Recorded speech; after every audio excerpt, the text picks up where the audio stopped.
Hi everyone, Elliot from Els Auto Care here today. As you can see, I'm out in the van, I'm out and about, I'm at a customer's house, and I'm about to go and change the rear discs and pads on her Nissan Juke. So let's go and have a look. What we're going to need today is a 17mm spanner and a 14mm spanner and a pry bar and some cleaning equipment that we'll run through whilst we're doing the job. But let's go and take a look and see what needs to be done. You can see even before we remove these wheels how damaged these brakes are and how overdue they are a replacement. They are heavily scorned and scratched and chipped away at. So we're going to begin the repair by lifting the vehicle into the air. Using our jack on the appropriate jacking points, we will lift it and then lower it back down again onto the appropriate jacking point, using a jack stand for security. You don't want to take a chance of just using a jack. Once it's secure, we're going to remove the wheels. It's a 21mm socket to remove the wheel nuts. And with that wheel off, we're going to slide it underneath the vehicle to catch it if it happens to fall on us. Now with that wheel off, you can really see how badly worn these pads were, and they were eating away at the disc. To remove this nut here, you're going to need a 14mm spanner from the toolbox.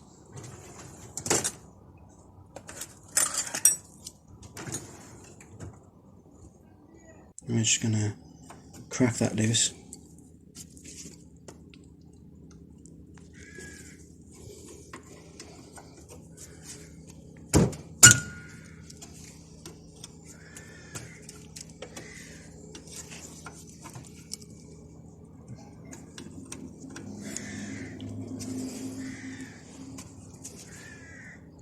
Once it's loose enough to do with our fingers, just twist it all the way out.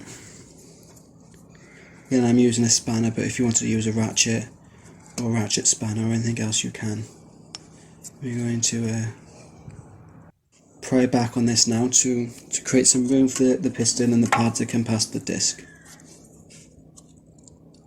At this point, if you're gentle enough, you're able to pry the piston all the way back in. I'm using a pry bar, but again you can adapt and use a big screwdriver or whatnot. We're going to pop the caliper, well the top bolt or the top slide out of the carrier. I'm going to pop that to one side securely. And these pads are actually seized in there, so you can watch a bit of the struggle now. Hopefully yours aren't as bad and they just fall out. But these ones have really been neglected.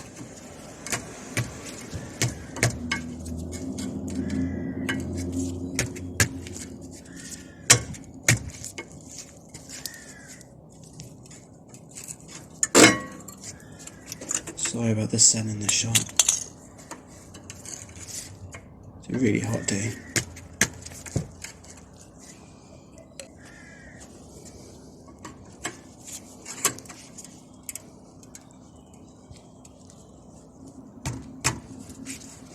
And finally we get them out. We're going to move on to removing the carrier now. I used a 17mm socket on a breaker bar, because as you can see, they're in there tight.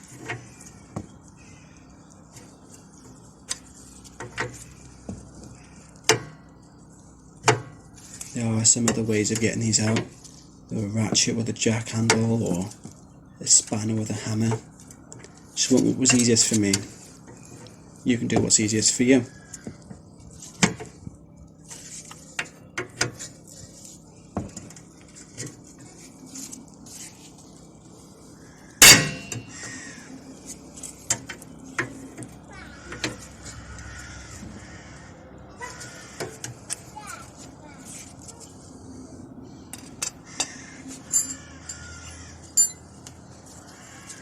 Once they're loose enough, then you can move on to the spanner or whatever form that you were taking, and then once again loose enough, taking out the rest away with your fingers and slide the carrier straight off.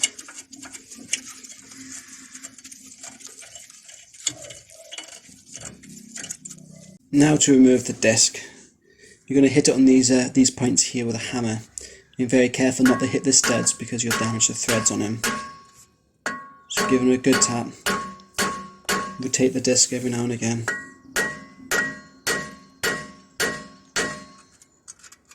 It may look like it's not budging, but it will eventually come.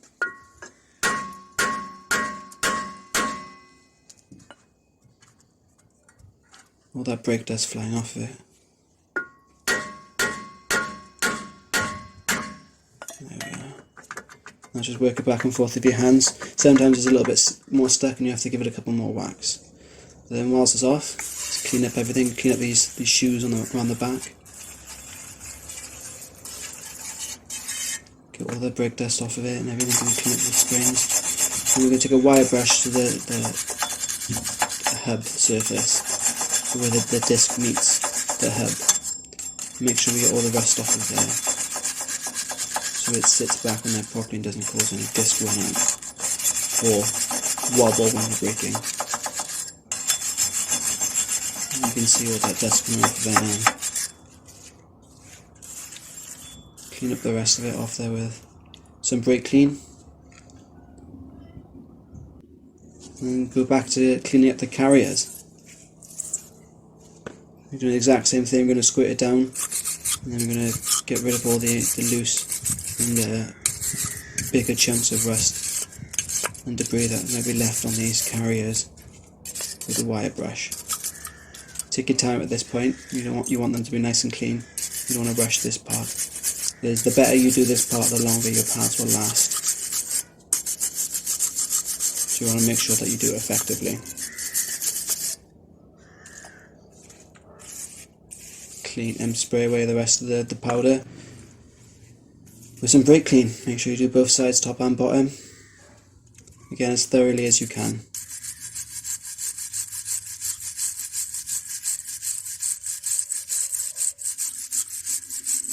Sometimes you even use a wire brush on a drill. It's up to you. You use what you've got. Sandpaper or a file.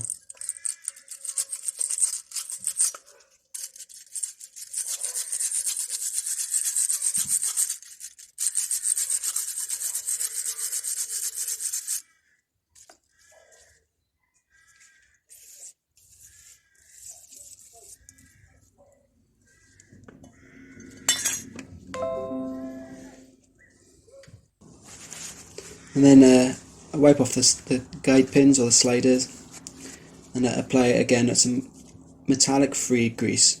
You want to be careful what grease you apply here because you don't want to swell the rubber. So I'm using a specific brake grease.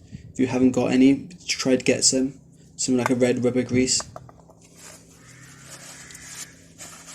I'm just cleaning it off with some brake clean on a rag, and then applying this grease on there. It's just to keep it moving back and forth, as they should when you're pressing and releasing on the brake pedal.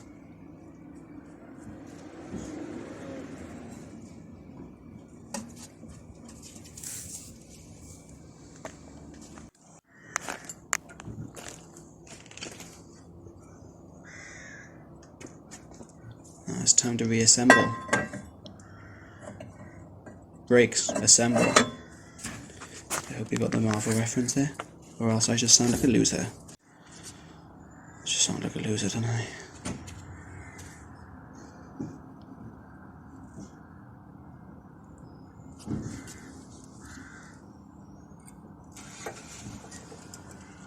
When we put these pads in now, you want to make sure you put some grease on them as well, so they sit free. Well, they can move free. They're lubricated. Obviously, you don't want to put too much because it is going to attract brake grease and brake dust. Sorry. You want to put enough on there that keeps it lubricated and stops them from seizing.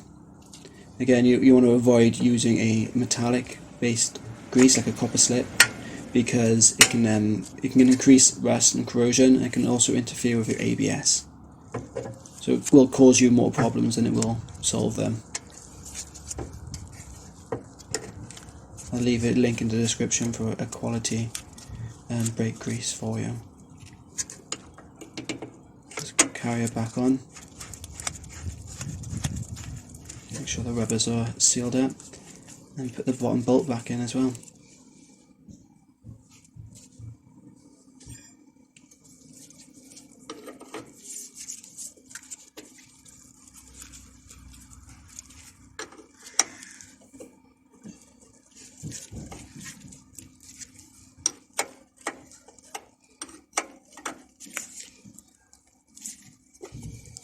going to want to do that up nice and tight.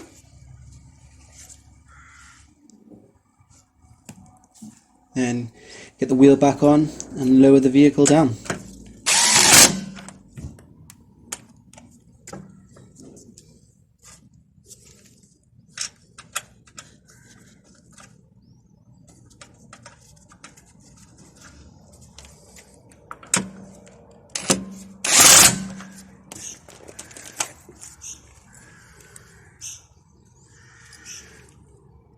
Obviously there's a gap now between the pedals and the piston, and the pads and the piston, so you want to pump your pedal until it's nice and firm, get the engine running and keep pumping it. Don't touch your handbrake until it's set because you don't want to mess anything up. That's great. All done. There we go guys, that's all it takes, that's all that's needed to replace your rear discs and pads. You're going to need to adjust that handbrake somehow or another, but obviously I can't feel yours, so I can't tell you how. You're just going to have to wing it with that. But any issues, leave a message in the comment, leave a comment in the comment section, or message in the comment section, which one, do one of them, it's up to you, and I'll get back to you, and feel free to like and subscribe please. Cheers guys, have a good one.